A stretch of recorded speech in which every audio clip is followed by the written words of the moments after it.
motive a orar, é cantar conosco esta canção, alegria de vê-lo aqui, usa forte o meu coração, sinto amor que nos une então, neste aperto de mão, em família estamos aqui, partilhando o amor de Jesus, que sua cruz o motive a orar, e a cantar conosco esta canção, alegria de vê-lo aqui, usa forte o meu coração, sinto o amor que nos une então, neste aperto de mão, neste aperto de mão, neste aperto de mão.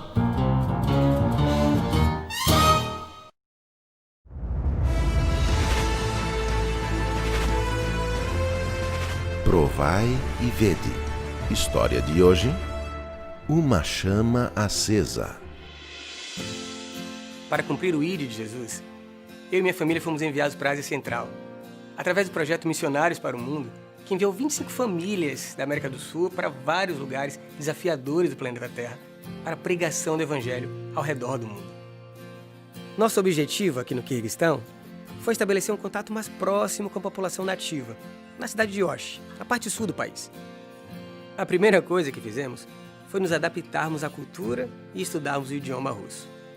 Depois de 6 meses, vimos que usar projetos sociais seria um excelente meio para atrair as pessoas, para no futuro próximo criar grupos de estudos da Bíblia. Nesse contexto, a escolinha de futebol foi, e até hoje, é uma maneira muito eficaz de estabelecer uma relação de confiança e amizade com as famílias dos pequenos atletas. Com o passar do tempo, iniciamos um clube de desbravadores, tendo como base os participantes da escolinha de futebol que já estavam confiantes em nossa liderança. Hoje, mais de 30 desbravadores se reúnem todos os domingos para desenvolver suas atividades. O estudo da Bíblia está sendo introduzido pouco a pouco, com a autorização dos pais. Por ser um país de forte tradição comunista e muçulmana, tudo precisa ser feito dentro das normas nas quais já vive a população. Abrir a palavra de Deus, por exemplo, exige o cumprimento de inúmeras regras. Para atingir os jovens e adultos, nós implantamos uma escola informal de inglês e espanhol, a partir da necessidade que a população tem de se desenvolver nesses 2 idiomas. Nosso objetivo principal era atrair alunos de outras escolas de idiomas tradicionais para o nosso clube de conversação, que chamávamos de Talking Club. Esse clube chegou a ter mais de 40 participantes, e isso nos animou a abrirmos o primeiro pequeno grupo do Quirguistão. Hoje, depois de 2 anos de funcionamento, esse pequeno grupo se mantém unido, louvando a Deus e adorando o Criador, sem restrições. A palavra de Deus é aberta e os ensinamentos de Jesus são apresentados de forma descontraída, valorizando a alegria do povo do Quirguistão.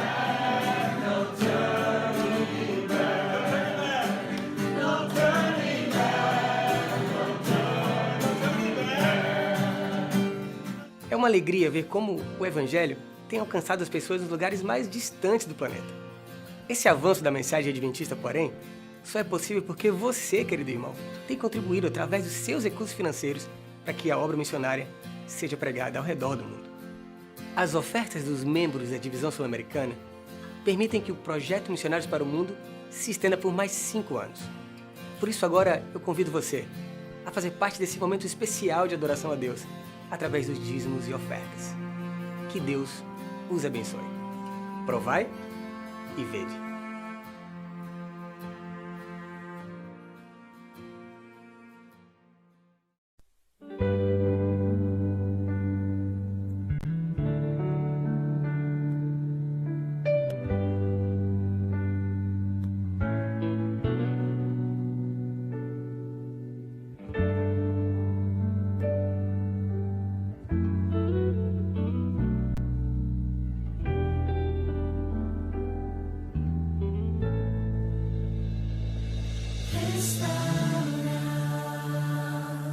meu ser, restaura meu viver, restaura minha desilusão, restaura meu quebrantado coração, restaura meus sonhos, restaura os meus planos, Senhor, restaura minha vida por completo, para que todos saibam que Tu és meu Deus, porque Teu é o poder e o louvor, porque Tu és a paz e o amor. A Ti toda honra e glória rendemos, Senhor. Grandioso é Teu agir em nossas vidas.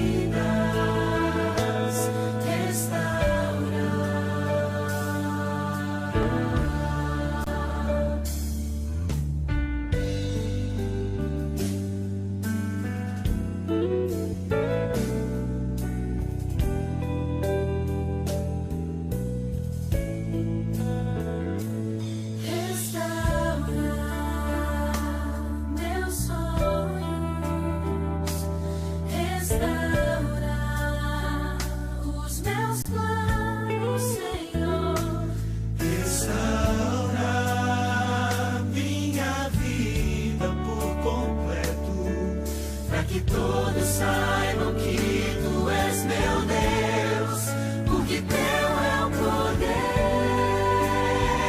e o louvor, porque Tu és a paz e o amor. A Ti toda honra e glória rendemos, Senhor. Grandioso é Teu agir em nossas vidas, porque Teu é o poder e o louvor, porque Tu és a paz e o amor. A Ti toda honra e glória rendemos, Senhor. Grandioso é Teu agir em nossas vidas.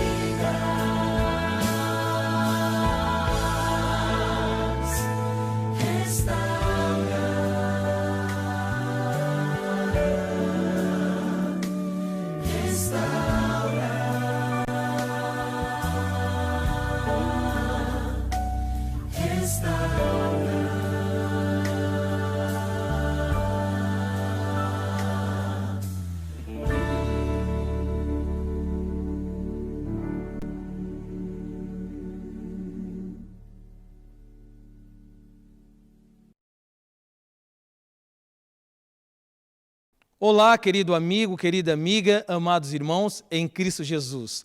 É bom tê-los nesse momento de adoração, pois nos encontramos reunidos na presença do Eterno, debaixo da maravilhosa graça do nosso Salvador, Jesus Cristo, cujo ministério foi resgatar pecadores e arrebanhar uma multidão de pessoas para o reino da glória.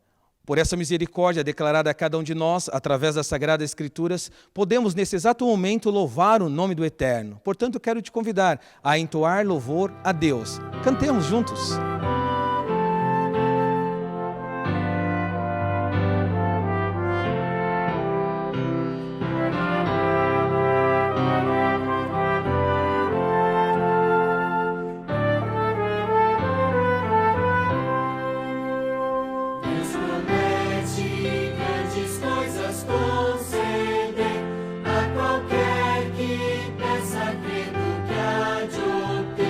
Esperando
Que louvor maravilhoso, que nos mostra que Deus, Ele contempla a nossa fé e sabe quem somos e procura nos direcionar no caminho da salvação. Por vezes, Jesus empoeirou os pés desse mundo de pecado, lidando com pessoas reais, com problemas reais. Mas para Jesus, multiplicar pães, curar leprosos, andar sobre as águas, ressuscitar mortos, era algo fácil de fazer. Mas transformar corações, mudar vidas, é algo que ele tem procurado executar até mesmo em pleno século XXI. Eis o grande desafio de que nós devemos nos submeter à vontade do Senhor em meio ao seu convite gracioso para a salvação. Perdidos. É uma palavra que nós não gostamos de ouvir. Ela é pejorativa, ela chega a ser agressiva, mas no contexto bíblico ela denota a misericórdia de Deus e a sua intencionalidade em nos salvar, em nos resgatar para o seu reino de glória. Jesus ilustrou esse método de salvação de diversas maneiras em muitas variáveis, e uma delas é a parábola do publicano e o fariseu. É nesse contexto de Lucas capítulo 18, no versículo 9 ao 14, que fica alguns questionamentos também para o nosso tempo. Ao Jesus apresentar essas duas figuras icônicas, ele não estava denegrindo um e exaltando o outro, o publicano ou o fariseu. Ele estava falando da metodologia da salvação baseado na compreensão de vida de cada um deles. A nossa teologia diária determina a posição que nos encontramos diante de Deus e a visão também que temos de Deus. Agora vem uma pergunta. Por que Jesus escolheu, nessa parábola, especificamente um fariseu e um coletor de impostos para ensinar a sua lição? Que impacto deveria aquela escolha causar em sua audiência? De outra maneira, se o fariseu era sincero em suas orações, por que ele não foi justificado aos olhos de Deus? Em contrapartida, o publicano ou coletor de impostos, ele fora justificado mesmo quando reconhecer a sua culpa, a sua má conduta. Mas como ele prontamente reconhecia, ao mesmo tempo, por que ele foi justificado perante os olhos de Deus? Assim, nós podemos entender que a justiça não é inata do ser humano, mas oriunda dos altos céus. Significa que a justiça própria separa a alma de Cristo, e os que confiam em sua própria justiça não podem compreender como a salvação advém por meio do nosso Senhor Salvador Jesus Cristo. Quando as pessoas elas estão ocupadas tentando salvar a si mesmas, elas não têm tempo nem interesse em ajudar a salvar os outros. Os críticos, como os fariseus e os escribas, eles não conseguiam entender a ação do divino porque a sua vontade e intencionalidade era contrária à vontade de Deus, pois eles demonstravam mais amor e compaixão pelos que não conseguiam atingir o padrão que eles estabeleceram. Nesse contexto, nós precisamos entender que Jesus ele faz algumas advertências à comunidade farisaica que pode ser aplicada também à nossa estrutura espiritual. Por exemplo, em Lucas capítulo 11, versículo 30 a 44, Jesus ele condenou a hipocrisia dos fariseus. Ao mesmo tempo, em Lucas capítulo 7, versículo 40 a 50, ele descreveu os fariseus como uma comunidade falida e devedora que não conseguia pagar a sua dívida diante de Deus. Também lhes apresentam como filhos orgulhosos de sua obediência, mas alheios à necessidade dos outros, em Lucas capítulo 15, versículo 25 a 32. Por assim dizer, nós precisamos entender que, para Jesus, arrependimento não é simplesmente confissão de pecado. Antes é a aceitação de ser encontrado. E assim, reiteradas vezes, Jesus apresenta em seus ensinos o tema dos justos que não acham que precisavam da graça de Deus e dos pecadores que ansiavam pela mesma graça. O pecado para Jesus não é, sobretudo, a violação da lei, mas a quebra de um relacionamento que nós chamamos de espiritualidade. Portanto, nos colocando na presença de Deus e continuando na compreensão do termo justificação pela fé através da obra de Cristo, eu quero lhe convidar a se colocar então na presença do Altíssimo em oração. Feche os olhos, vamos orar? Senhor nosso Deus, nós louvamos o Teu nome. Nós agradecemos ao Senhor pelo dom da vida. Nos dê sabedoria, nos dê forças, para que possamos te servir dignamente, sermos encontrados por ti, através da ação e unção do Santo Espírito, aceitando a graça de Cristo Jesus. Nos ajude, Senhor, a compreender essa misericórdia, as boas novas do Evangelho e compartilhar as mesmas com aqueles que precisam te conhecer. Em nome de Cristo Jesus, nós te louvamos e agradecemos, hoje e sempre. Amém. Você já falou com alguém que não queria ouvir? Já tentou aconselhar alguém que, infelizmente, estava indisposto ou indisposta para atender às orientações? Você é pai? Você é mãe? Já teve uma situação semelhante a essa na sua vida? Não é fácil. Na verdade, quando olhamos para Deus, pensamos em Deus como aquele que tem todas as respostas. E isso nós cremos e entendemos com certeza.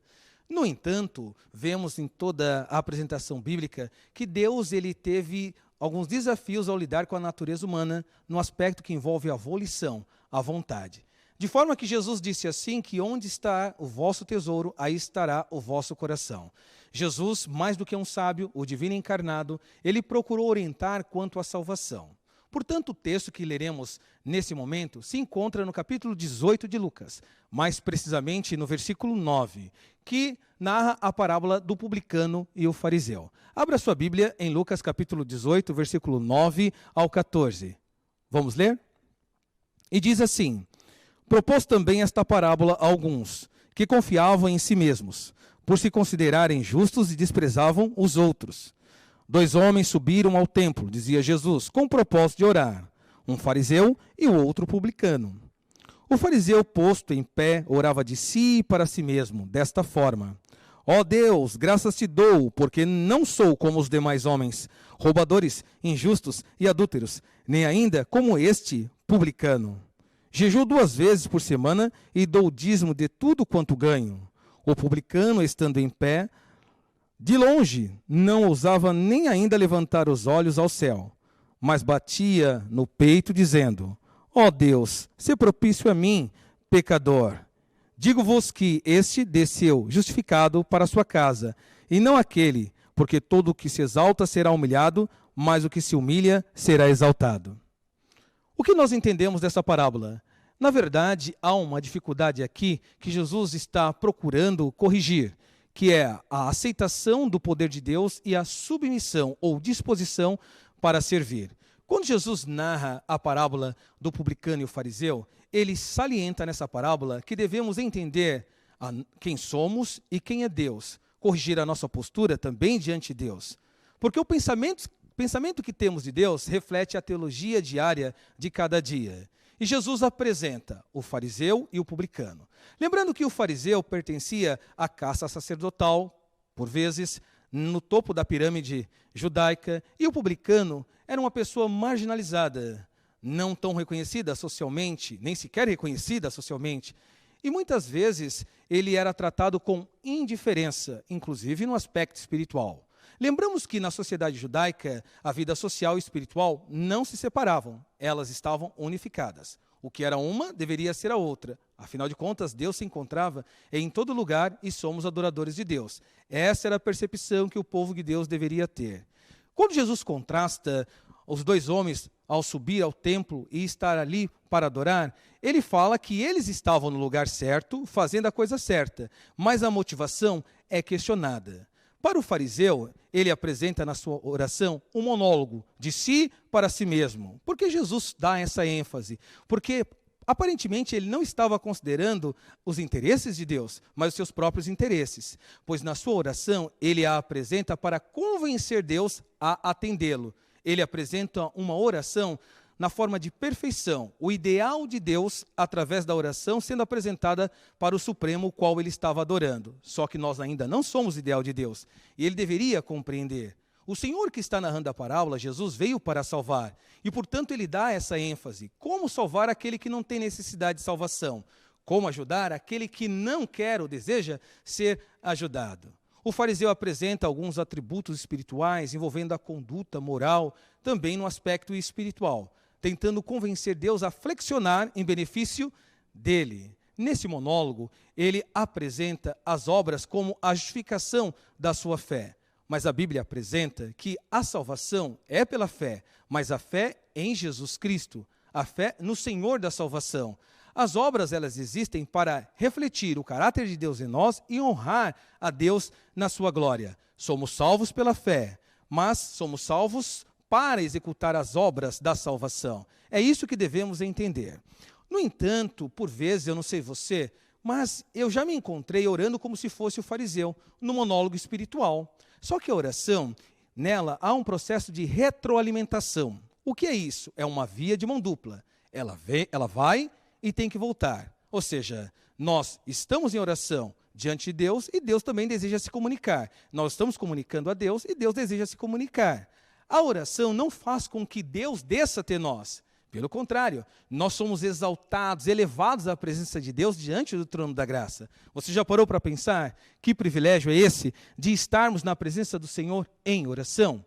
Nesse contexto, quando disse para vocês que às vezes eu já me peguei orando como fariseu, é que muitas vezes vamos até Deus apresentando os nossos atributos, as nossas ansiedades. Por quê? Somos hábeis em pedir e tardios em agradecer. E devemos reconhecer que diante do Senhor deve haver a dependência, a submissão. Por isso, toda oração deveria começar exaltando o nome de Deus, exaltando o Senhor da fé e não o próprio eu. Talvez você não seja um idólatra, se é que eu posso usar essa palavra no contexto dessa apresentação. Mas talvez você não se incline diante de imagens, como alguns criticam. Talvez você não tenha um amuleto no bolso, como alguns criticam. Talvez uma folha de arruda, um trevo de 4 folhas. Talvez uma ferradura atrás da porta. Eu não sei o ritual que tantos outros poderiam executar para poder se beneficiar no exercício da fé. Porém, você pode não agir dessa maneira, mas pode ser um ególatra, adorar o próprio eu. E é o contexto do fariseu. No contexto de Jesus, o fariseu, ele enfatizava muito mais o legalismo do que o Senhor da salvação. Por quê? A religião para alguns é fazer isso ou deixar de fazer aquilo. O termo religar, do latim, significa estar conectado. E nessa conexão, nós devemos nos relacionar. Então, religião não é deixar de fazer isso ou fazer aquilo outro, se bem que isso representa a obediência. Religião é relacionamento com o Senhor da fé, o Senhor da salvação. Aí está a fé do fariseu, no monólogo, uma fé centralizadora, uma fé que envolve o aspecto ególatra. No entanto, o publicano, como nós vemos a partir dos versículos aqui 13, que ele tinha uma necessidade de se colocar à disposição de Deus, mas, no entanto, não se sentia digno da presença do Senhor.